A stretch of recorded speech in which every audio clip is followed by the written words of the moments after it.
नमस्कार, आपका पसंदीदा कार्यक्रम मसला देख रहे हैं आप और मैं हूं आपके साथ ज्योति। चुनावी शोर के बीच राजनीतिक पार्टियों की तैयारियां जोर पकड़ रही हैं। चुनावी कार्यक्रमों में नेताओं का शेड्यूल आजकल व्यस्त चल रहा है, लेकिन इस बीच आम आदमी पार्टी पर छाए हुए काले बादल कुछ छटते नजर आए हैं। सियासत के गलियारों में अब आम आदमी पार्टी की गूंज भी सुनाई देने लगेगी, क्योंकि लगातार पार्टी पर आ रहे संकट के बीच अब आम आदमी पार्टी के नेता संजय सिंह को 6 महीने के बाद 6 महीने जेल में रहने के बाद से सुप्रीम कोर्ट ने जमानत दे दी है। शराब घोटाला मामले में संजय सिंह को जेल हुई थी और अब इसे आम आदमी पार्टी अपनी बड़ी जीत बता रही है। अब क्योंकि चुनावी माहौल है, ऐसे में जेजेपी के सुर भी तेजी से बदल रहे हैं।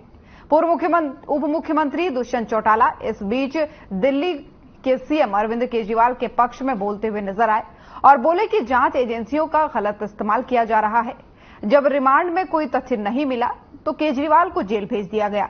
यह बात साबित करती है कि अब तक कोई सबूत जांच एजेंसियों के पास नहीं है और उनका दुरुपयोग किया जा रहा है। और कहा कि 400 पार का बुखार मात्र 200 सीटों पर आकर ठहर जाएगा। और जेजेपी की इस तरह की बयानबाजी साफ बताती है कि इस बार जेजेपी फुल चुनावी मोड में है। और बात जब चुनावी मोड की आ जाए तो बीजेपी कहां पीछे रहती है।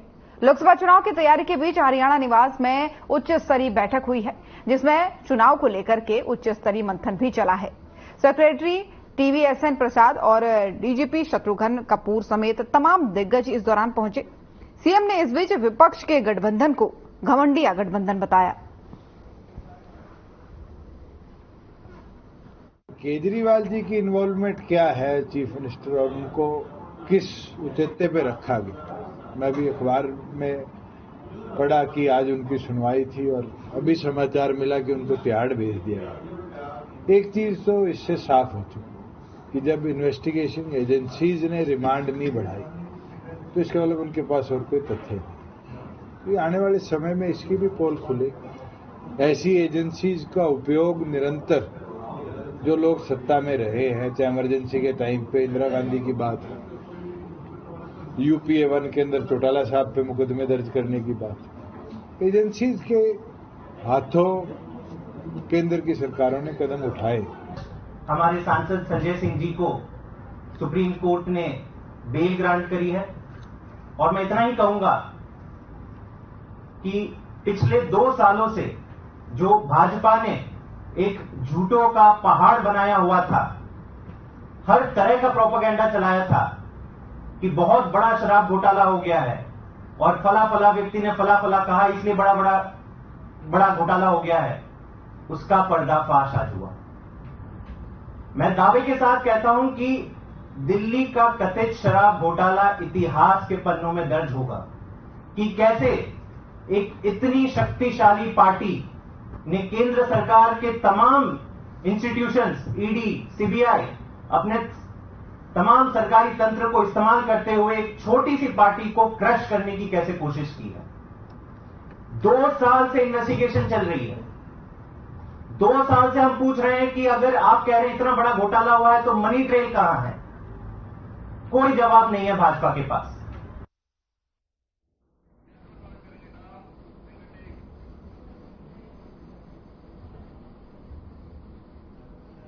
और इन्हीं सब तमाम मुद्दों पर करेंगे चर्चा। मेहमानों का पैनल भी हमारे साथ जुड़ चुका है। सबसे पहले तारुफ उनका आपसे करवा दूं। रामराज जी शर्मा जी, प्रवक्ता बीजेपी, हमारे साथ जुड़ चुके हैं। अंश वत्स जी, प्रवक्ता कांग्रेस, हमारे साथ जुड़ चुके हैं। अभिता द्विजा जी, प्रवक्ता आम आदमी पार्टी, हमारे साथ जुड़ चुकी हैं। विभा पांडे जी, प्रवक्ता जेजेपी, आप हमारे साथ जुड़ चुकी हैं। बहुत बहुत स्वागत है। सबसे पहले तो आप सभी मेहमानों का। पहला सवाल रामराज जी शर्मा जी आपसे ही कर लेते हैं। चुनाव नजदीक है, फुल मोड में, चुनावी मोड में बीजेपी रहती है, ये बात अक्सर नेता कहते आते हैं, लेकिन आज जो बैठक हुई है हरियाणा निवास में किस मायने में खास है? और बाकी बहुत सारे सवाल मेरे पास आपके लिए है, लेकिन पहले इस सवाल का जवाब। क्या कुछ अहम निर्णय इस बैठक में हुए हैं? आपकी आवाज नहीं पहुंच पा रही शर्मा जी। देखो, जैसा कि आपको मालूम है, आवाज आ रही है जी? जी। जैसा कि आपको मालूम है, विश्व के सबसे लोकप्रिय एवं ताकतवर प्रधानमंत्री आदरणीय नरेंद्र मोदी जी की अगुवाई में हमारा देश बहुत आगे बढ़ रहा है। चाहे रक्षा के क्षेत्र में हम आत्मनिर्भर हो गए हैं, चाहे आर्थिक क्षेत्र में हम बहुत आगे बढ़े हैं। G20 का बहुत सफल आयोजन हुआ है, जिससे विदेशों में हमारी धाक बढ़ी है और हमारा व्यापार बढ़ेगा। एक भव्य ऐतिहासिक राम मंदिर अयोध्या धाम में बनकर तैयार हो गया, जो मैंने सपने में भी नहीं सोचा था। धारा 370 और 35 से जम्मू कश्मीर से हट गई है। ये भी बहुत ही ऐतिहासिक काम हुआ है और पूरे देश में इस चीज की जय जयकार हो रही है। अभी हाल ही में जिन जिन राज्यों में चुनाव हुए थे, माननीय देवतुल्य प्रधानमंत्री नरेंद्र मोदी जी की गारंटी के ऊपर देवतुल्य जनता जनार्दन ने मोहर लगाई थी। अब वो गारंटी अब सुनामी का रूप ले चुकी है और अब की बार 400 पार देवतुल्य जनता जनार्दन के आशीर्वाद से संभव हो पाएगा। हरियाणा में भी माननीय मनोहर लाल जी ने बहुत अच्छा काम किया है। जिनकी 3 पीढ़ी खाली चली गई थी, कोई चपरासी नहीं लगा था, आज उसका घर का बच्चा, किसान का बच्चा, गरीब का बच्चा बिना खर्ची बिना पर्ची के क्लास 1 अफसर लग रहा है। ये हमारे लिए गौरव की बात है। समान विकास कार्य पूरे प्रदेश में हुए हैं। हमने अच्छा, बैठक में क्या कुछ खास हुआ शर्मा जी? आज बैठक में क्या कुछ खास हुआ? आज बैठक में देखो, ये एक अधिकारियों की मीटिंग है। माननीय चीफ सेक्रेटरी साहब ने और डीजीपी साहब ने सभी एसपीज की और डीसीज की मीटिंग ली है। तो ये तो एक तैयारियां हैं, वो प्रशासन करता रहता है, ये तो प्रशासन का काम है। ठीक है, एक बहुत महत्वपूर्ण सवाल, अब मेन सवाल पर आते हैं। बहुत महत्वपूर्ण सवाल, जेजेपी जो गठबंधन में आपके साथ थी, उसके विरोध के स्वर कुछ ज्यादा बढ़ने लगे हैं। जेजेपी का कहना है कि जांच एजेंसियों का गलत इस्तेमाल हो रहा है। देखो, जांच एजेंसियां भी पहले की थी, आज कोई नई जांच एजेंसी तो बनी नहीं है। और ये डिप्टी सीएम थे पहले, तो जब तो ये कभी बोले नहीं। अब देखो वो क्या बोलते हैं क्या नहीं, वो तो वो जाने।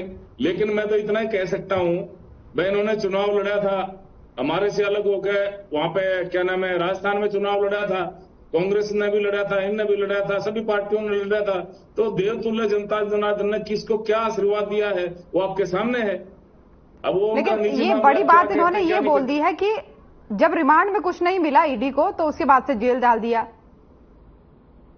देखो, वो न्यायाधीश तो है नहीं, ये तो जांच एजेंसियां हैं, ये इंडिपेंडेंट एजेंसी हैं, आपको पता है। और माननीय न्यायाधीश ने उनको जैसा लगा ऐसा उन्होंने जेल में भेज दिया। तो ये तो न्यायिक प्रक्रिया है, एक संवैधानिक प्रक्रिया है, जो जुडिशियल पावर है उनके अनुसार चलता रहता है। इसमें मैं ज्यादा नहीं बोलना चाहूंगा, क्योंकि एक बड़ी बात उन्होंने और बोली थी। ठीक है, कोई बात नहीं, एक बड़ी बात उन्होंने और बोली थी। उन्होंने कहा था कि जब ये गठबंधन टूटा या फिर गठबंधन अलग हुआ, तो उस समय सीएम पद का ऑफर भी हमें दिया गया था। देखो, अब तो पता नहीं क्या कहते हो, तो सीएम करे, कल को पीएम भी कह सकते हो, तो उनके निजी विचार हैं।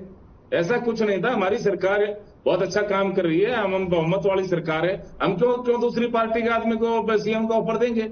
वो सरासर झूठ है, ये मनगढ़ंत है, तथ्यों से परे है। ठीक है, चलिए, मनगढ़ंत आपने बताया। लेकिन आम आदमी पार्टी की प्रवक्ता अभिता द्विजा जी भी हमारे साथ बनी हुई है। अभिता जी, आम आदमी पार्टी के लिए आज बड़ा दिन है, एक नेता आपके जेल से आज बाहर आए हैं, तो सत्यमेव जयते के नारे आपके कार्यकर्ताओं ने लगाए। तो ऐसे में क्योंकि चुनाव नजदीक है, कुछ नेता आपके जेल में है, मुख्यमंत्री खुद जेल में है, तो कितनी मजबूती मिलने वाली है और कितना बड़ा दिन आम आदमी पार्टी के लिए आज ये है? जेजेपी भी आपके पक्ष में उतर गई है। अब आपकी आवाज मुझ तक नहीं पहुंच पा रही है अभिता जी। सबसे पहले तो आपको और आपके सभी दर्शकों को और जितने भी साथी प्रवक्ता हैं उनको मेरी नमस्ते। हाँ, डेफिनेटली आज सत्यमेव जयते हुआ है और इसके साथ साथ आज संविधान में विश्वास रखने वालों की एक बहुत बड़ी जीत हुई है। तो जिसके लिए हमेशा आम आदमी पार्टी ने इतना संघर्ष किया है और ये एक ऐतिहासिक पल है जहां पर ऐसे लोगों से, बीजेपी जैसे लोगों से जो संविधान में विश्वास नहीं रखते हैं, उनसे देश को मुक्त कराना और उनके खिलाफ एक कार्रवाई में जो इन्होंने ईडी को हथियार, इस विपक्ष को मिटाने के लिए एक हथियार की तरह इस्तेमाल किया है। ईडी और जो कि ये एनफोर्समेंट डायरेक्टरेट नहीं, ये बन गई थी इलेक्टोरल डिस्ट्रक्शन ऑफ अपोजिशन। तो उसके खिलाफ एक जो आज सुप्रीम कोर्ट में एक जो आया है, हमें जब संजय कुमार जी को जमानत मिली है और उसमें सुप्रीम कोर्ट ने 2 मुख्य रूप से प्रश्न भी पूछे कि जो 10 पहली स्टेटमेंट थी दिनेश अरोड़ा जी की, वो कहाँ पर है और क्यों लास्ट स्टेटमेंट, जबकि उसको जेल हो गई, प्रेशराइज के बाद जो उसने दबाव के कारण जो स्टेटमेंट दी, उसके ऊपर किसी को भी आप गिरफ्तार कर लेंगे और कोई मनी और ट्रेल नहीं मिला, जो कि सबसे बेसिक चीज होती है पीएमएलए में। तो ये जब इस बात पर आए तो आज ईडी खामोश हो गई, उस पर जवाब नहीं बना। यही सुप्रीम कोर्ट चीफ जिसने ईडी के जो चीफ थे संजय सिंह मिश्रा उसको बर्खास्त किया, जो ये सेवा था इन्होंने 3 साल तक उसको दिया। क्या मकसद है? क्या हमारे देश में और लोग नहीं है, ईमानदार लोग नहीं है? ये हमेशा ऐसे ही इन्होंने एसबीआई के जो चीफ थे उनको भी सेवा विस्तार दिया। ये अपनी चीजों को पूरा करने के लिए, विपक्ष को मिटाने के लिए किस तरीके के हथकंडे इस्तेमाल करते हैं। और मैं बीजेपी के लिए एक ही चीज कहूंगी, बी फॉर बेईमान, जे फॉर जुमलेबाज और बी फॉर पाखंडी और प्रोपेगेंडा। ये बीजेपी पार्टी लेकिन इस चीज पर अभिता जी बार बार बीजेपी एक ही चीज कहती है कि भाई वो जांच एजेंसियां हैं वो अपना काम कर रही हैं, उनको जिस हिसाब से चीजें लग रही है वो इस हिसाब से मैनेज कर रही है, कार्रवाई कर रही है। तो इसमें क्यों बीजेपी को घसीटा जा रहा है? देखिए, ये कार्रवाई, ईडी की कार्रवाई सिर्फ विपक्ष पर क्यों हो रही है? ये ईडी की कार्रवाई दूसरे जो भी दल है, इनके विधायक है, उन पर क्यों नहीं हो रही? इलेक्टोरल बॉन्ड के थ्रू इनको 1368 गेमिंग, जो कि फ्यूचर गेमिंग से मिलता है, और ये वो कंपनी है जिसने 4,500 का घोटाला किया है सरकार के खिलाफ। ऐसी कंपनियों से चंदा ले रही है। फिर उसी करीब में दूसरी, जैसे कि मेगा इंफ्रास्ट्रक्चर, जिससे इन्होंने 966 करोड़ और ना जाने कितना चंदा, और ऐसे ही शरत रेड्डी से SYL पर बोलिए, SYL पे हरियाणा की जीवन रेखा है SYL के ऊपर बोलिए। चलिए ठीक है, आप क्या SYL का पानी लेंगे क्या? पंजाब में आपकी सरकार है, पंजाब में आपकी सरकार, SYL के ऊपर बोलिए। क्या बोलेगा लोगों से? वोट मांगोगे आप?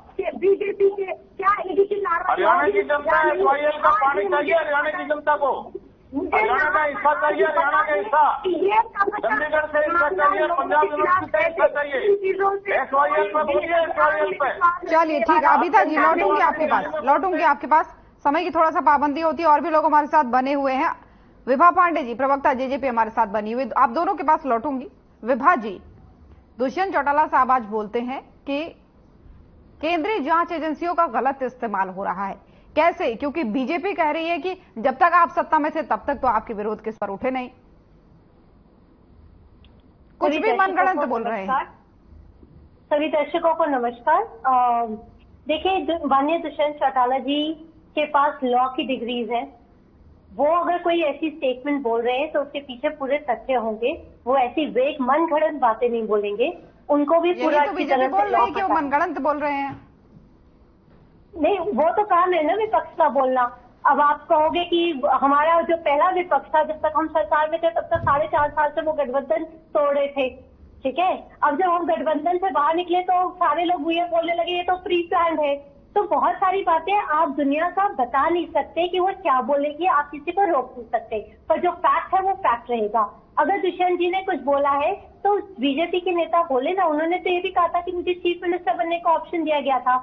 जिन लोगों ने दिया था वो तो बोले ना कि दुष्यंत जी गलत बोल रहे हैं। अभी तक तो किसी सीनियर वरिष्ठ नेता ने बीजेपी की तरफ से ये स्टेटमेंट नहीं जारी की ना कि वो गलत बोल रहे हैं या झूठ बोल रहे हैं, या उन्होंने 5100 पेंशन नहीं मांगी। तो हमारा नेता पढ़ा लिखा है, वो ऐसे ही आज तक उन्होंने सिर्फ प्रदेश के लिए सोचा है, प्रदेशवासियों के लिए सोचा है। गठबंधन से भी बाहर है तो 5100 पेंशन नहीं हो रही थी, उसके ऊपर बीजेपी ने कहा कि हम सोचेंगे, इसलिए बाहर है, ठीक है ना। तो अगर नेता कुछ बोल रहा है तो हमारे अपने नेता के ऊपर पूरा विश्वास है कि वो जो बोलेगा प्रदेश के लिए बोलेगा। और एक और चीज कि हाँ, जो बोला जा रहा है कि ईडी वगैरह की बुरी तरीके से मिसयूज हो रहा है, तो आप खुद ही देख लीजिए। कुछ साल पहले कोल स्टैंड के लिए माननीय मंत्री जी, प्रधानमंत्री जी ने कितनी बड़ी स्टेटमेंट बोली थी कि कोयला बाहर घर के पड़ा रहता है तो कोई भी उसे उठाता दिया तो पूरा कोयला का कोयला स्कैम हो गया। आज वो उनका कैंडिडेट बना हुआ है, तो बहुत बड़ी बात है ना, बहुत बड़ी बात है। जनता देख रही है, इसलिए सारी बातें आती है। मात्र 1 महीने पहले की बात है विभा जी, 1-1.5 महीने पहले की बात है। आप भी इस डिबेट में कहते थे जेजेपी वाले कि 400 पार इस बार एनडीए, तो अभी चौटाला साहब कहते हैं कि 200 पर सिमट के रह जाएगी। नहीं, हमने कभी भी बीजेपी की तरफ से कोई स्टेटमेंट नहीं बोली, हमारे किसी प्रवक्ता ने नहीं बोला कि बीजेपी 400 पार होगी। ये बिल्कुल गलत बात है। ना मैंने किसी डिबेट पे बोला है, ना हमारे किसी प्रवक्ता, ना ही हमारी लीडरशिप ने बोला है। हम हमेशा अपनी पार्टी के लिए बोलते हैं कि हम 10 की 10 लोकसभा सीट पर लड़ेंगे, हमारा जितना स्कोप है उसी के बारे में बोलते हैं। हमने कभी भी शर्मा जी आपके पास लौटूंगी, एक बात सुन पार्टी के लिए कोई स्टेटमेंट नहीं बोली है। चलिए ठीक है विभा जी, आगे आपसे सवाल होंगे, बहुत सारे सवाल मेरे मन में है, लेकिन अंश वत्स जी हमारे साथ प्रवक्ता कांग्रेस बने हुए हैं। वत्स साहब, तीनों को आपने सुना, अपने अपने बयान है। एक तरफ आम आदमी पार्टी को एक जीत आज मिली है, कहिए उनके एक नेता आज बाहर आए हैं 6 महीने के बाद से। दूसरी तरफ चौटाला साहब कहते हैं जेजेपी वाले की 200 पर सिमट के रह जाएगी और जांच एजेंसियों का गलत इस्तेमाल हो रहा है, और बीजेपी को भी आपने सुना। तो ऐसे में कांग्रेस का रिएक्शन क्या है इस पूरे मामले पर? इन्होंने बीते 10 साल से, अगर आप देखेंगे 2014 से अब हम फिर से तीसरी बार अब हम चुनाव में जा रहे हैं। इन्होंने बीते 10 साल में 2014 का चुनाव ले लीजिए, 19 का चुनाव ले लीजिए और आज 24 का चुनाव, इन बीते 3 चुनावों में इन्होंने हर बार ये मुद्दा उठाया, national Herald, national Herald, national Herald, लेकिन आज तक एक कन्विक्शन नहीं हुई। सुप्रीम कोर्ट में जो जज थे उन्होंने क्या कहा था कि आप कोई एविडेंस लेकर आ जाइए, हम इनकी सोनिया गांधी जी, राहुल गांधी जी की जो बेल है उसको हम रिजेक्ट कर देंगे। आज तक वो एक एविडेंस नहीं लेकर आ पाए। आपने सोनिया गांधी जी, राहुल गांधी जी को इतने घंटों आपने उनको वहां पे ईडी की पूछताछ में बिठाए, लेकिन उसके बाद भी आप एक उनके खिलाफ बयान या उनके खिलाफ एक एविडेंस नहीं लेकर आ पाए। संजय सिंह जी की अगर आज मैं बात करूं, आज सुप्रीम कोर्ट ने क्या कहा कि आपके पास आपने एक भी मनी रिकवर नहीं कर पाए हैं। आज आप तमाम विपक्षी नेताओं के खिलाफ देख लीजिए, इतनी सारी कार्रवाई हुई है, लेकिन कन्विक्शन रेट क्या है? आज कन्विक्शन रेट 15% के करीब भी नहीं है। आज इस देश की ये सच्चाई है। जो नेता महुआ मोइत्रा की अगर मैं बात करूं, जो टीएमसी के नेता हैं, उनके खिलाफ आज कार्रवाई हो रही है, जो वहां पे बंगाल में मोदी जी की बकिया उखड़ने का काम करती हैं। अगर आज मैं बात करूं कांग्रेस पार्टी के जितने भी तमाम लीडरशिप है सबके ऊपर, हरियाणा से भूपेंद्र सिंह हुड्डा जी के ऊपर ईडी की कार्रवाई की जा रही है। आपने चुने हुए मुख्यमंत्रियों को जेल में डालने का काम कर रहे हैं, अरविंद केजरीवाल जी हो, हेमंत सोरेन जी हो, उनको आप झूठे मुकदमों में जेल के अंदर डालने का काम कर रहे हैं, और उसके बाद आप नारा देते कि 400 पार। अगर आपके 400 पार अगर इतने आ रहे हैं तो आपको क्यों जरूरत पड़ी कि आपको चुने हुए मुख्यमंत्रियों को आपको जेल में डालना पड़ रहा है? अगर आपके 400 पार आ रहे तो आपको क्यों जरूरत पड़ रही है कि आपको एक मुख्य विपक्षी पार्टी के बैंक अकाउंट को फ्रीज करना पड़ रहा है? और उसके बाद आपको जब सुप्रीम कोर्ट से फटकार लगती है उसके बाद आप जागते हैं। अगर ये 400 पार आ रहे हैं तो क्यों इन्हें चंडीगढ़ मेयर इलेक्शन में आज उनको धांधली करनी पड़ती है? तो असल बात यह है कि ये 400 पार का नारा दे रहे हैं ताकि इनकी 200 तक की सीटें आ जाए, लेकिन असल बात यह है कि इनकी 200 तक की सीटें भी नहीं आने वाली है। जेजेपी के बयान पर भी एक रिएक्शन, जेजेपी के बयान पर भी, क्योंकि चौटाला साहब कह रहे हैं कि केंद्रीय जांच एजेंसियों का दुरुपयोग हो रहा है, अब जैसे कि कांग्रेस भी लगातार कहती आ रही है। हो सकते हैं केंद्रीय जांच एजेंसी का दुरुपयोग हो रहा है, लेकिन मैं एक चीज पूछना चाहूंगा, आप क्या इस चीज को नहीं समझ रहे हैं कि आज जितने भी विपक्षी पार्टी हैं, जो भी आज मोदी जी का आज मुख्य रूप से अगर उन पर सवाल उठा रहे हैं, उन पर आप ईडी सीबीआई का जांच करें, लेकिन जैसे ही वो व्यक्ति भाजपा में चला जाता है या उनका गठबंधन का सहयोगी बन जाता है, वैसे ही आप उनको छोड़ देते हैं। अजीत पवार जी, उनको प्रधानमंत्री जी, कुछ मेरे को तो ये समझ में नहीं आ रहा, रामराजी शर्मा जी का मेरे को तो चिंता हो रही है, वो उनको समझ में नहीं आ रहा होगा कि वो किसको भ्रष्ट कहें, किसको भ्रष्ट ना कहें। अजीत पवार जी को वो 5 मिनट पहले वो भ्रष्ट बताएंगे, लेकिन उसके बाद ही अगले दिन ही वो उनको उप मुख्यमंत्री की शपथ दिला देते हैं। उनको समझ में नहीं आ रहा उनको भ्रष्ट कहना है कि उनको वो ईमानदार कहें। उनको समझ में नहीं आ रहा होगा कि आज जेजेपी विपक्ष में उनको हटा दिया उन्होंने गठबंधन से, अब उनको भ्रष्ट कहना है या उनको ईमानदार कहना है? अगर उनको ईमानदार कहना है तो आपने उनको गठबंधन से क्यों हटाया? आप उनको भ्रष्टाचारी क्यों कह रहे हो? लेकिन अगर आप उनको भ्रष्टाचारी कहना तो आपने उनके साथ गठबंधन क्यों किया?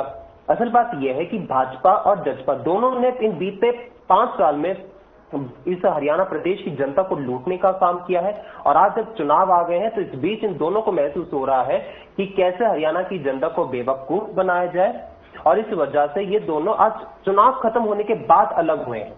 अगर आपको जजपा को अलग होना था तो जजपा को अलग होना चाहिए था बेरोजगारी के मुद्दे पर, जब अग्निवीर जैसी योजनाएं आई, जब किसानों को सड़कों पर उनके सामने सड़कों पर कीले बिछाई गई, तब वो अलग नहीं हुए। वो अलग नहीं हुए जब हरियाणा की पहलवान बेटियों को सड़कों पर घसीटा गया था, तब ये अलग नहीं हुए। अलग हुए वो तो सिर्फ और सिर्फ इस चीज पर कि इनका सीट शेयरिंग का मुद्दा था। और भाजपा जो मोदी जी कहते रहते कि नाम एक सेकंड आऊंगे आपके पास, जब आऊंगे तब आप अपना पॉइंट नोट कर लीजिए विभा जी, आऊंगे आपके पास।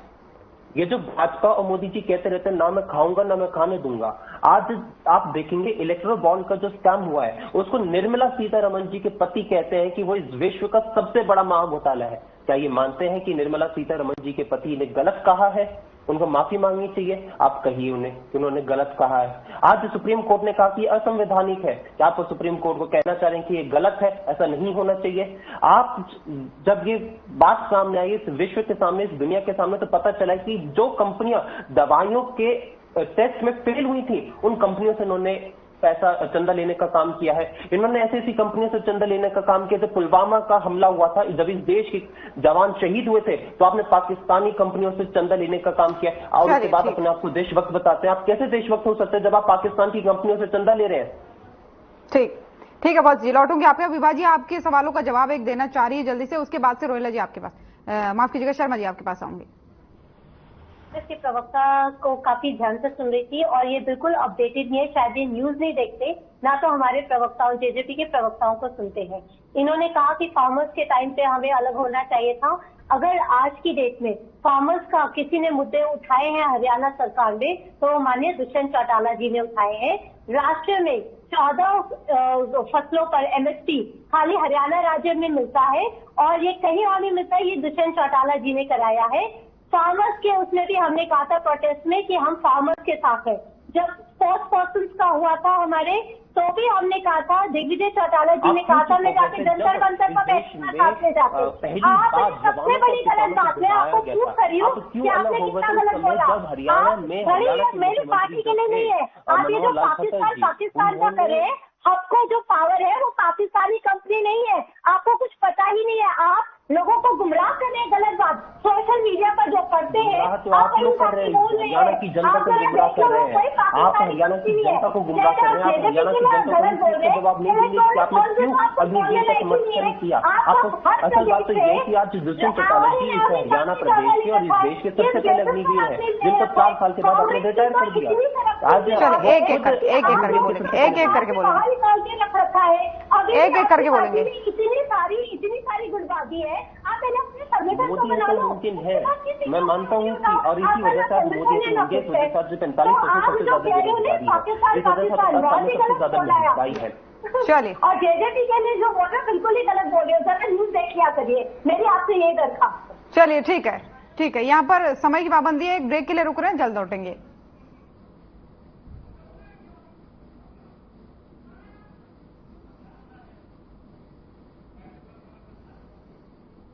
तो ब्रेक पर जाने से पहले आपको बता दें कि जहां चुनाव नजदीक है, ऐसे में पार्टियों की तैयारियां जोरों शोरों से चल रही है। जुबानी हमले इस बीच चल रहे हैं और इस बीच आम आदमी पार्टी के लिए एक अच्छी खबर है कि उनके नेता संजय सिंह जेल से बाहर आ गए 6 महीने के बाद। यहां पर रुकेंगे एक छोटे से ब्रेक के लिए, जल्द हाजिर होंगे।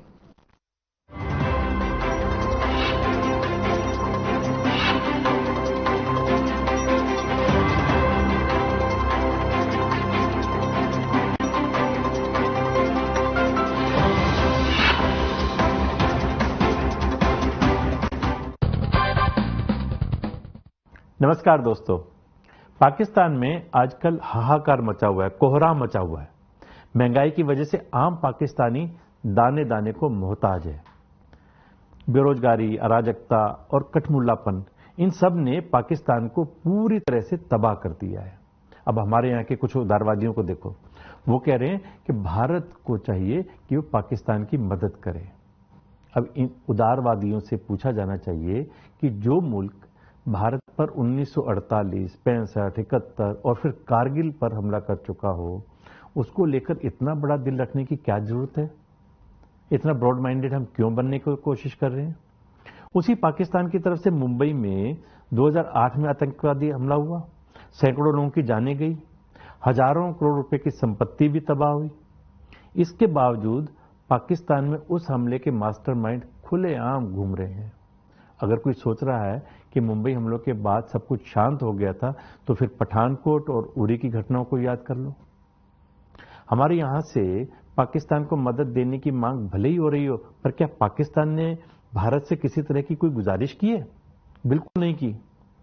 वहां के YouTube चैनलों को देख लो, सब भारत के और यहां के हिंदुओं के खिलाफ जहर उगलते हुए मिल जाएंगे।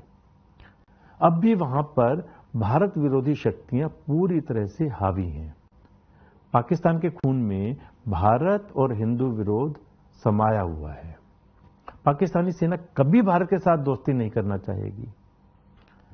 वहां की पॉलिटिक्स भी भारत को गालियां देने पर ही चलती है। वहां की सेना पर किसी का कंट्रोल नहीं है। आप पाकिस्तानी आर्मी के गुजरे दौर के पन्नों को खंगाल लो, पता चल जाएगा कि वो किस हद तक भारत विरोधी रही है। पाकिस्तानी सेना पर पंजाबियों का कंट्रोल साफ दिखाई देता है और वो पूरी तरह से भारत विरोधी है। इसके अलावा पाकिस्तान के हिस्से वाले पंजाब में इस्लामिक कट्टरपन सबसे ज्यादा है। वहां पर हर इंसान अपने आप को दूसरे से ज्यादा कट्टर मुसलमान, एक्सट्रीमिस्ट साबित करने की होड़ में लगा रहता है। आखिर हम क्यों उदारवादी बने रहते हैं? किसने हमसे उदारवादी होने के लिए कहा है?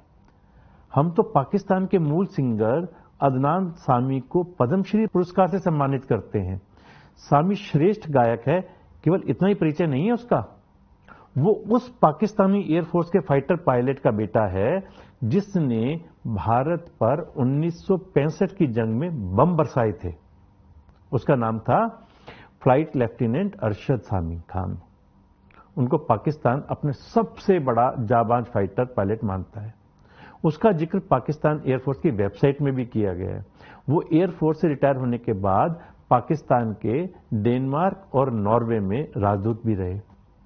उन्हें अपने वतन में जितना भी सम्मान मिले, इससे हमें कोई फर्क नहीं पड़ता। पर हैरानी इस बात की है कि उनकी किताब का विमोचन 28 फरवरी 2008 को, जब भारत में यूपीए सरकार थी, दिल्ली में हुआ। उस बुक लॉन्च के कुछ दिनों बाद खबर आई कि अरशद सामी खान का मुंबई के कोकिलाबेन हॉस्पिटल में निधन हो गया। वो कैंसर से पीड़ित थे। पाकिस्तान और कुछ और देशों में उनका इलाज भी चला। उसके बाद अदनान सामी अपने पिता को इलाज के लिए मुंबई ले आए। तब ये बात काफी दिन तक जहन में चलती रही कि क्या हमारा दिल इतना विशाल है कि हम उसे भी अपना अतिथि बनाने के लिए तैयार हो जाते हैं, उसका भी इलाज करने को तैयार हो जाते हैं जिसने हमारे खिलाफ जंग लड़ी हो। क्या 1971 की जंग के भारतीय नायक सैम मानेकशॉ को पाकिस्तान में अपनी बुक लॉन्च करने का मौका मिलता? खैर, अब भारत में पाकिस्तान को बिना शर्त मदद करने की सलाह देने वाले सामने आ रहे हैं। वो भूल रहे हैं कि पड़ोसी मुल्क ने हमारे साथ कभी पड़ोसी धर्म नहीं निभाया। उसने भारत का केवल और केवल अहित ही चाहा है। शायद पाकिस्तान की नीयत और हकीकत पर ही किसी शायर ने लिखा है, उनके पैरों में छाले थे और हम मरहम लगाने वाले थे।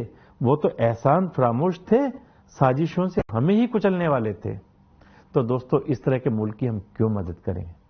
जिन रणभूमि के वीरों ने पाकिस्तान के साथ हुई जंगों में बलिदान दिया, पाकिस्तान की मदद करके क्या हम उनके साथ अन्याय नहीं करेंगे? जरा सोचिए। जिंदगी के प्लस माइनस की गुत्थी को सुलझाने के लिए फिर मिलेंगे। नमस्कार।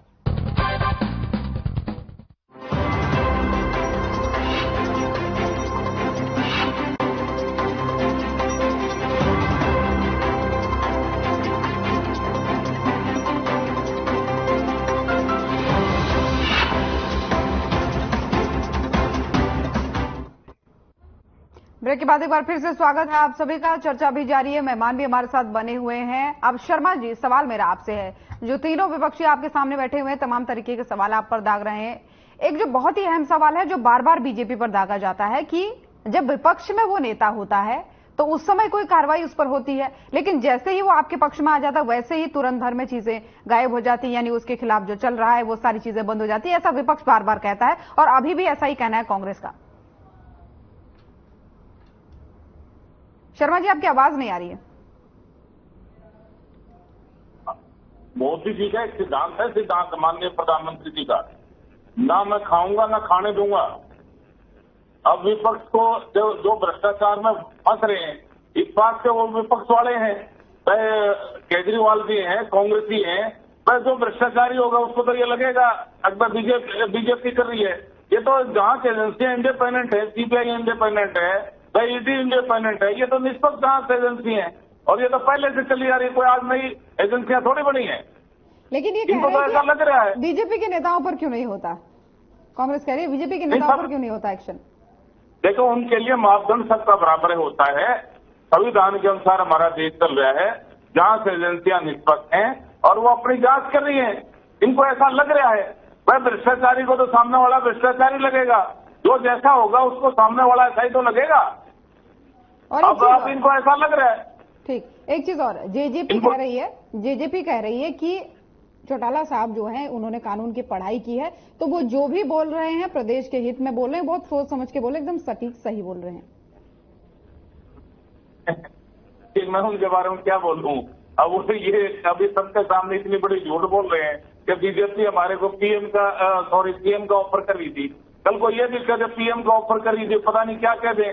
तो वो यही तो कह रहे हैं, वो कह रहे हैं देखिए उन्होंने ऑफर किया था लेकिन कोई नकार भी तो नहीं रहा है अभी तक। बीजेपी नेता नहीं नकार रहे कि हमने ऑफर नहीं दिया, हमने ऑफर नहीं दिया, ये मैं नकारने लग रहा, मैं कोई ऑफर ही नहीं दिया, झूठ बोल रहे हैं। तो क्यों हम सीएम का ऑफर देंगे बताओ?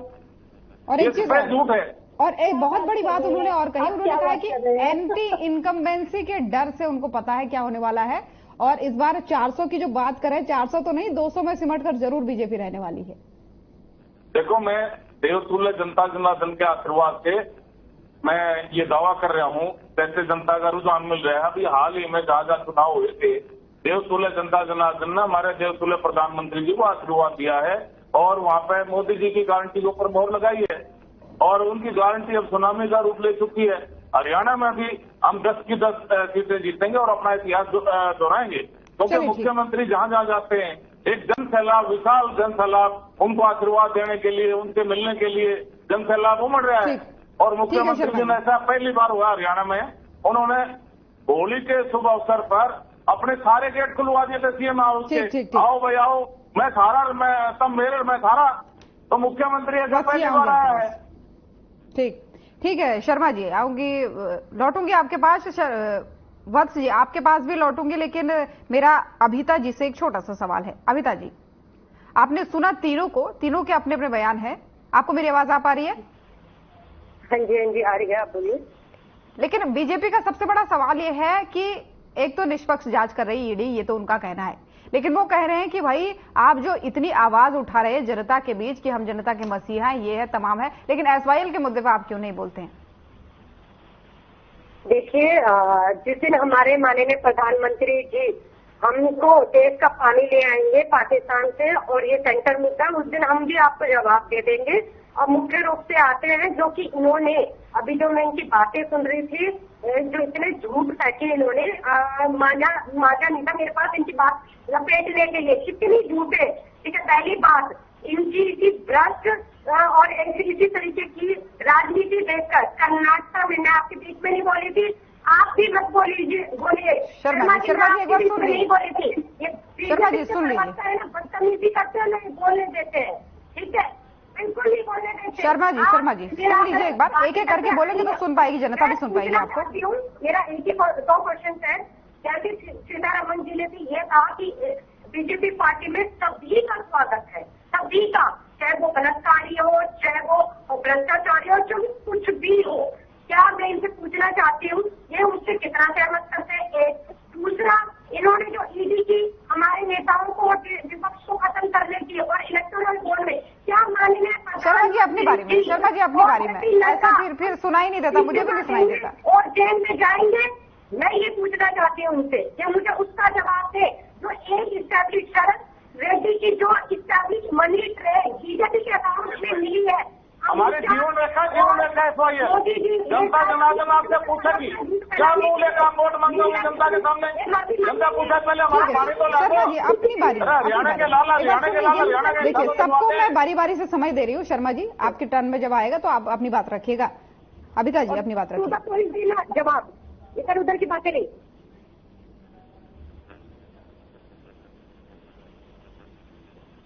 आपको मेरी आवाज आ रही है अभिता जी? अपनी बात रखिए। हाँ जी, बस मैं यही उनसे बोल रही हूँ कि जिस तरीके से इन्होंने इस्तीफा ये देंगे या माननीय प्रधानमंत्री जी अमित शाह और जेपी नड्डा जो एकमात्र मनी ट्रेल इन्होंने जो विपक्ष में ईडी की कार्रवाई की, उसका पुख्ता सबूत इलेक्टोरल बॉन्ड 60 करोड़ का शरद रेड्डी ने जो इनके अकाउंट में इस्तीफा देंगे। ये जो बीजेपी के प्रवक्ता है, इन्होंने इतनी है, देश को गुमराह किया है, झूठ बोला है, क्या इसके लिए ये सब माफी मांगेंगे? ठीक। किस तरीके से सुप्रीम FYL को बोलिए बहन, FYL। ठीक है, इस पे सवाल रखूंगी मैं, लेकिन वत्स जी कुछ कहना चाह रहे हैं। जवाब दे ही नहीं सकते हैं, आपको आता ही नहीं है, आपको। चलिए, इसके बाद देंगे जवाब, लूंगी जवाब इनसे। अबिता जी एक बार वत्स जी को सुन लीजिए। वत्स जी अपनी बात रखना चाह रहे हैं, उसके बाद विभा जी आपके पास आऊंगी। भाजपा के प्रवक्ता ने एक बात कही थी कि भ्रष्टाचारी को भ्रष्टाचारी ही लगेगा।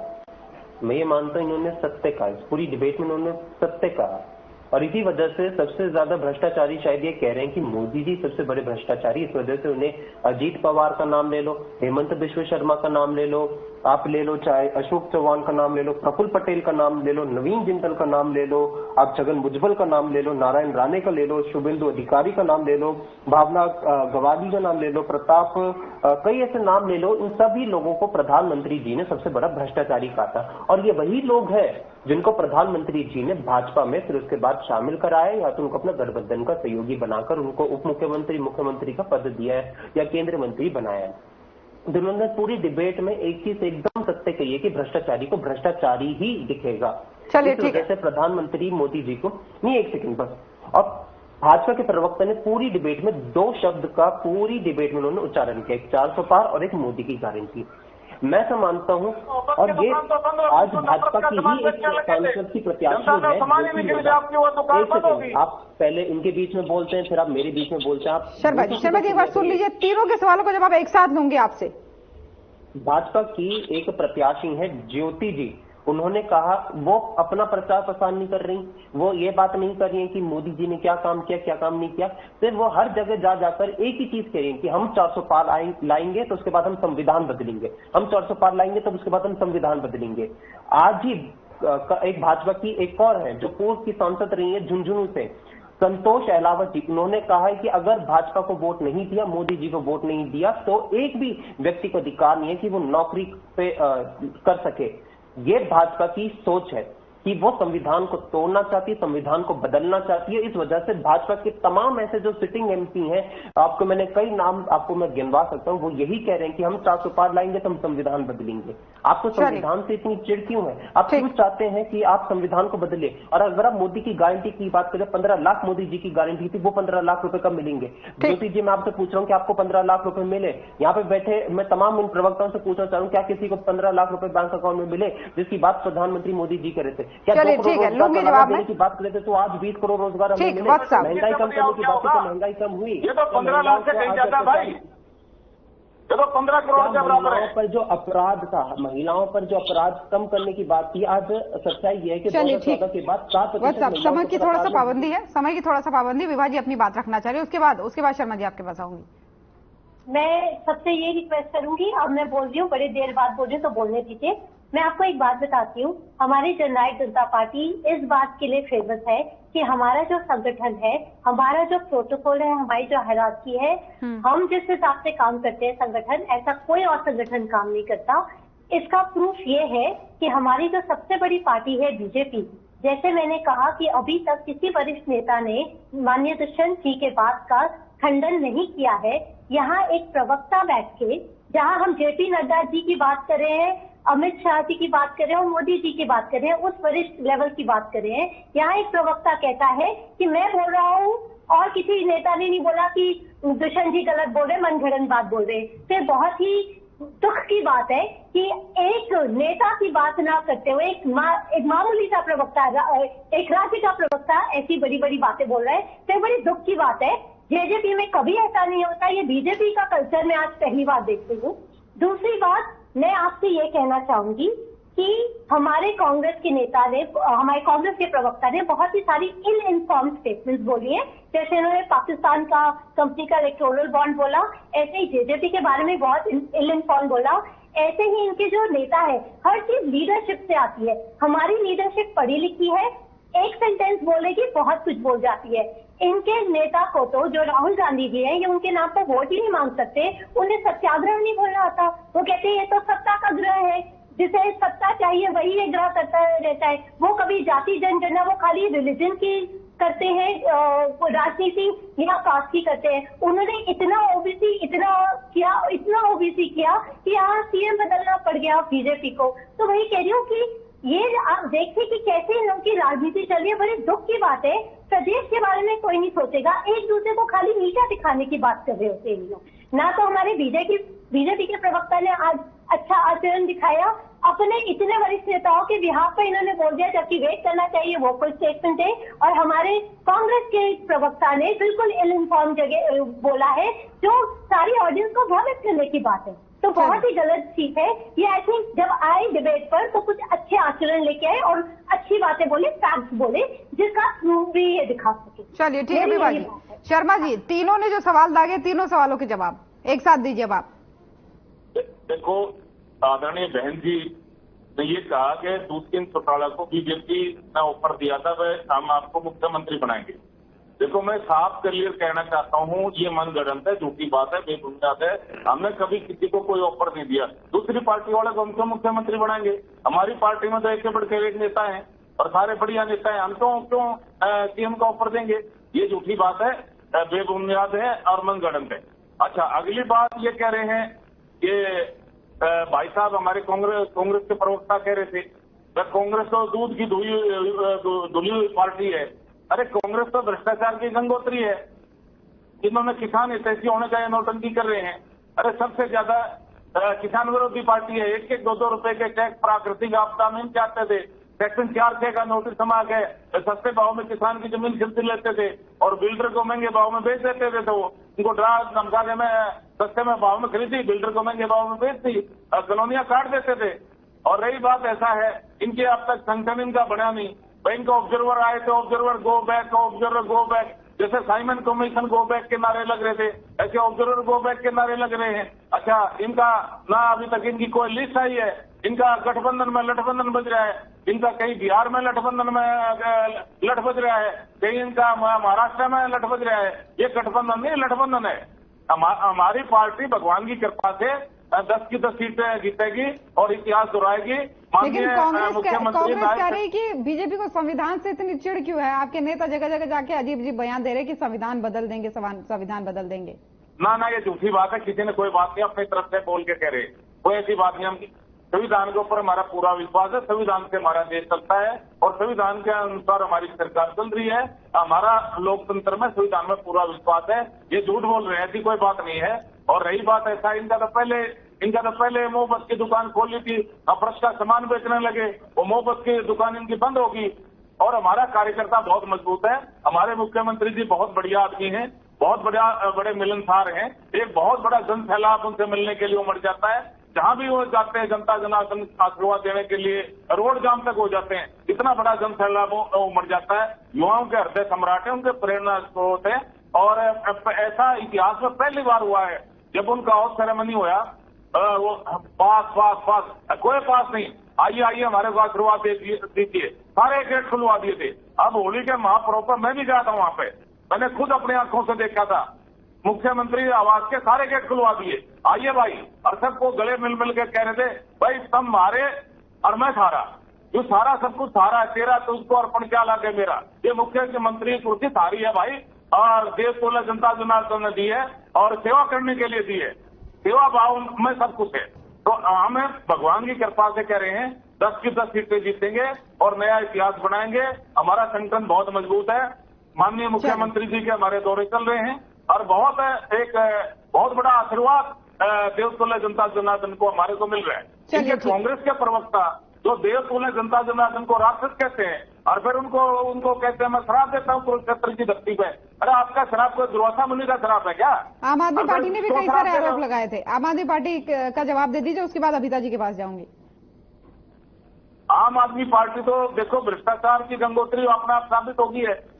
इनका मुख्यमंत्री जेल में है, इनके 3-3, 4-4 मंत्री जेल में है और इससे फालतू तो जुडिशियल पावर अपना काम कर रही है। और मैं ज्यादा नहीं बोलना चाहूंगा। अच्छा, दूसरा मैं इनसे पूछना चाह रहा था कि बैंक ने उस बात का जवाब नहीं दिया। कुरुक्षेत्र में इनका जो उधार लिया हुआ इनका वो है, दिल्ली का रहने वाला जो इनका कैंडिडेट है। पहले तो इतिहास में पहली बार ऐसा हुआ है जो जिस प्रदेश का प्रभारी हो और उसी प्रदेश का प्रदेश अध्यक्ष बना दिया। और फिर उसी को कैंडिडेट बना दिया। इसका मतलब इनके पास कोई कैंडिडेट ही नहीं है, उसकी 100% जमानत जब्त होगी। और रही बात, ऐसा है जनता जनार्दन के लिए वोट मांगने जाएंगे, इनसे पूछेगी अरे पंजाब में तुम्हारी सरकार है, हमारे पे SYL का पानी दो, पंजाब से हमारा हिस्सा दो, चंडीगढ़ से पंजाब यूनिवर्सिटी से हिस्सा दो। आपके केजरीवाल जी जो आपके मुखिया हैं, दिल्ली में कहते हैं हरियाणा को एक बूंद पानी नहीं मिलेगा, पंजाब में जाकर कहते हैं हरियाणा को एक बूंद पानी नहीं मिलेगा, पंजाब में खड़े होकर, और दिल्ली में जाकर कहते हैं हरियाणा हमारे को पानी नहीं देता। अरे पानी हरियाणा से कहां से लाए? तुम पंजाब वाले पानी दोगे जब भी तो हमारे पास में पानी आएगा। चलिए ठीक, अबिता जी से जान लेते हैं। अबिता जी, आप तक मेरी आवाज पहुंच पा रही है? अब बहन जी बोला कि नहीं? अबिता जी, आप तक मेरी आवाज पहुंच पा रही है? हाँ जी, आपकी आवाज पूरी आ रही है मेरे पास। चलिए ठीक है। अबिता जी, तमाम सारे आरोप हैं कि आम आदमी की पार्टी के पास कोई नेता नहीं है, भ्रष्टाचार की गंगोत्री है। इस बीच जब संजय सिंह बाहर आ ही गए हैं जेल से, तो लोकसभा चुनाव को लेकर के क्या रणनीति है? देखिए, तैयार है पार्टी? दूसरों को गंगोत्री बोल रहे हैं, भ्रष्टाचार। पहले तो हमारी गंगा माता है, ऐसे शब्द इस्तेमाल ना करें, ये हमारी धार्मिक आस्था को ठेस पहुंचाता है। ये वही पाखंडी है, इसलिए मैंने बोला था बीजेपी पीस और पाखंडी। ये लोग मुंह में राम बगल में चोरी और ये धार्मिक संस्थाओं का और भावनाओं का राजनीतिकरण करते हैं। दूसरी बात, जिन्होंने हमको अगर भ्रष्टाचार की गंगोत्री बोला, सही मायने में बीजेपी भ्रष्टाचार का समुद्र है। और ये बात खुद मेरे कांग्रेस भाई प्रवक्ता भी इस बात को बोल रहे थे कि सीतारमन जी के हस्बैंड ने भी ये बात कहा कि भाई ये जो इलेक्टोरल बॉन्ड का भ्रष्टाचार है, ये सिर्फ भारत देश का ही, सारी दुनिया का। इन्होंने मेरे किसी भी प्रश्न का जवाब नहीं दिया। मैंने इनसे बार बार इस्तीफे की बात पूछी और इनसे पूछा क्या वो लोग इस्तीफा देंगे। जो मनी ड्रेस पाया गया है, एक लोटा शरद रेड्डी का 60 करोड़ का, तो ये ईडी का हथियार तक पर चला रहे हैं, विपक्ष को खत्म कर रहे हैं। और वैसे ही जो विपक्षी नेता ने उनके जितने भी अकाउंट फ्रीज किए, जो इन्होंने आधार बनाए, उसी आधार पर क्या ये इनकम टैक्स के चार्जेस इनके अकाउंट पर नहीं लगेंगे? क्या ये वो चार्जेस और फाइन नहीं पे करेंगे? और दूसरी बात, मैं इनसे दोबारा फिर से एक और बात पूछना चाहूंगी, क्या बीजेपी ने सभी गुंडों का और बलात्कारियों का जैसे ही स्वागत करती है, साथ में आप ये चीज भी पाएंगे जिस प्रकार से जो डिक्लेयर कैंडिडेट थे, दो व्यक्ति, उन्होंने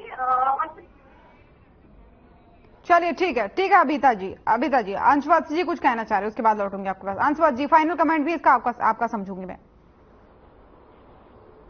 जन संवाद कार्यक्रम में हरियाणा के पूर्व मुख्यमंत्री कहते हैं कि भैया चुप हो जाओ, हम तुम्हें रॉकेट में बिठा के चांद पे भेज देंगे, चुप हो जाओ, मेरे यहाँ पे आराम से बैठे रहो, मेरे यहाँ पे गार्ड बैठे हैं, तुम्हें अंदर कर देंगे। एक महिला अपना सम्मान जो होता है उसका दुपट्टा वो यहाँ पे मुख्यमंत्री के जी के सामने वो जब गेर देती है तो उसके बाद उसका दुपट्टा उसके ऊपर रखने की जगह उनको धक्के मार के भगा देते हैं। ये आप जनता का सम्मान करते हैं क्या? क्या आप इसको कहते हैं कि ये जनता का सम्मान है? भाजपा के ही एक एमएलए आपके ही मुख्यमंत्री जी जो थे उनके बगल में खड़े होते तो उनके हाथ में जो आ रही होती दूर हो जाओ, मैं तुम्हारा इसे गला काट दूंगा। ये आप जनता का सम्मान करते हैं क्या? इस पर आप जवाब दीजिए। आज सच्चाई ये है कि ये सच्चाई इस पर जवाब नहीं देंगे कि किस प्रकार से चीन जो है वो भारत की जमीन पर खड़ा हो चुका है और हरियाणा भारत की जमीन पर खड़ा हो चुका है। भारत के कई ऐसे क्षेत्रों को अपने क्षेत्र में लेने की बात कर रहा है। चीन ने आज अरुणाचल प्रदेश के 300 गांवों को आज अपने क्षेत्र में ले लिया है और उनके नाम बदल दिए। उस पर हरियाणा जो हमारे देश के जो विदेश मंत्री है वो चुप है, वो मौन है। इस पर ये जवाब नहीं देंगे, इस पर जवाब नहीं देंगे कि किस प्रकार से इस देश पे आज इस चीज पर ये जवाब नहीं देंगे। अरे मुगल शासन काल में हमारे गांव के नाम नहीं बदले थे। बिल्कुल दूसरों की बात को सुन लीजिए। असल बात यह है कि आप चीन पर आप जवाब नहीं देंगे। आज तो 2014 से पहले कहते हैं प्रधानमंत्री मोदी जी कहते हैं कि क्यों लाल लाठी दिखाई चीन को, लेकिन जब वो प्रधानमंत्री बन जाती है तो चीन लाल दिखाने की बजाय वो चीन को वो लाल कार्पेट लेकर खड़े हो जाते हैं। आज इस देश की जनता पूछ रही है कि प्रधानमंत्री मोदी जी चीन को कब लाल लाल दिखाएंगे, कब उनसे सवाल पूछेंगे क्यों इस देश के प्रधानमंत्री चीन को क्लीन चिट दे देते, कहते कि ना तो कोई घुसा है ना कोई घुसा था। क्यों वो उसको चीज को स्वीकारते नहीं है? क्यों इस देश के जो विदेश मंत्री इस चीज को स्वीकारते नहीं है कि चीन ने आज 300 से ज्यादा जो हमारे गांव है उनको अपने क्षेत्र में ले लिया? इस चीज का जवाब नहीं देंगे। आज बात यह है कि उन्होंने तमाम ऐसे घोटाले किए हैं, अडानी का महाघोटाला किया है, इलेक्ट्रल बॉन्ड का महाघोटाला किया है, और अगर कोई उनको चंदा नहीं देता है तो उसके बाद ये ईडी सीबीआई से उसे चंदा लेने का काम करते हैं। तमाम ऐसी तमाम ऐसे चंदा नहीं दिया, समय की थोड़ा सा पाबंदी है, उसके बाद उसमें उन चंदा लेते हैं। जवाब देना कोई पसंद नहीं कर रहा, सब सवाल ही दागना पसंद कर रहे हैं। अक्टूबर से उस पर इंधन समय की थोड़ा सा पाबंदी है, वो खरीदता है बॉन्ड। चलिए ठीक है। विभा जी फाइनल कमेंट आपका लेना चाहूंगी इस सवाल के साथ कि जिस तरीके से चौटाला साहब आज आम आदमी पार्टी के पक्ष में बोल रहे थे, क्या आने वाले समय में या चुनाव में कुछ आम आदमी पार्टी के साथ गठबंधन या फिर कुछ मेलजोल की संभावना? ऐसा है कि अभी तो हम अपने ही बलबूते पर 10 की 10 लोकसभा सीट के लिए तैयारी कर चुके हैं। हमारे नाम घोषित होने वाले हैं। आने वाले कुछ दिनों में, नवरात्रों तक आप देखेंगे सारे नाम घोषित हो जाएंगे। पॉलिटिक्स में, राजनीति में आगे क्या होता है वो किसी को नहीं पता। मैं अगर आज कुछ कहूंगी तो वो बहुत बड़ी बात हो जाएगी, मेरी तरफ से बेवकूफी होगी अगर मैं आगे कुछ पोस्टी करूंगी और कुछ कहूंगी कि ऐसा कुछ होने वाला है। नहीं, राजनीति में रोज कुछ ना कुछ बदलता रहता है, पर आज की डेट में ये सच्चाई है कि हमारे 10 की 10 लोकसभा सीट पर हम चुनाव लड़ेंगे और पूरे विधानसभा में भी हम चाहते हैं कि हम 46+ आए, कि हम प्रदेश के लिए एकमात्र अपनी मेजॉरिटी से जो करना चाहे, जो हमें लिमिटेशन पिछले गठबंधन में हुई वो आगे ना हो। तो हम तो यही चाहते हैं कि संगठन हमारे हर रैली में यही कहा जाता है माननीय मुख्यमंत्री दुष्यंत जी के लिए कि सीएम आया। तो हमारा तो यही एम है कि हमारी मेजॉरिटी हो, हमारा नेता चीफ मिनिस्टर बने, हम 10 की 10 लोकसभा सीट पर लड़े और हम बिल्कुल अच्छी तरह से प्रिपेयर्ड है। तो आगे का नहीं पता, आज की डेट की रियलिटी यही। ठीक है। अबिता जी मैंने आपसे सवाल किया था, उसमें आपने बीजेपी को सवाल कर दिया था, मेरे सवाल का जवाब नहीं दिया था। मैंने ये कहा कि संजय सिंह बाहर भले ही आ गए हैं, तो जिस तरीके से बाकी पार्टियां कह रही है कि भाई सारे नेता आपके जेल में चले गए, आप काफी कमजोर हो गए हैं, या जो भी है तमाम सारे ताने या तंज जिसको कहें, तो ऐसे में आप कितना तैयार है लोकसभा चुनाव के लिए? देखिए, पहली बात तो जिस तरीके से आप देख सकते हो कि ये पार्टी सिर्फ इनको ये लगा था बीजेपी को कि ये अरविंद केजरीवाल जी को या मुख्य नेताओं को जेल में अंदर करने से हमारा मनोबल तोड़ दे, बल्कि उल्टा ही हुआ।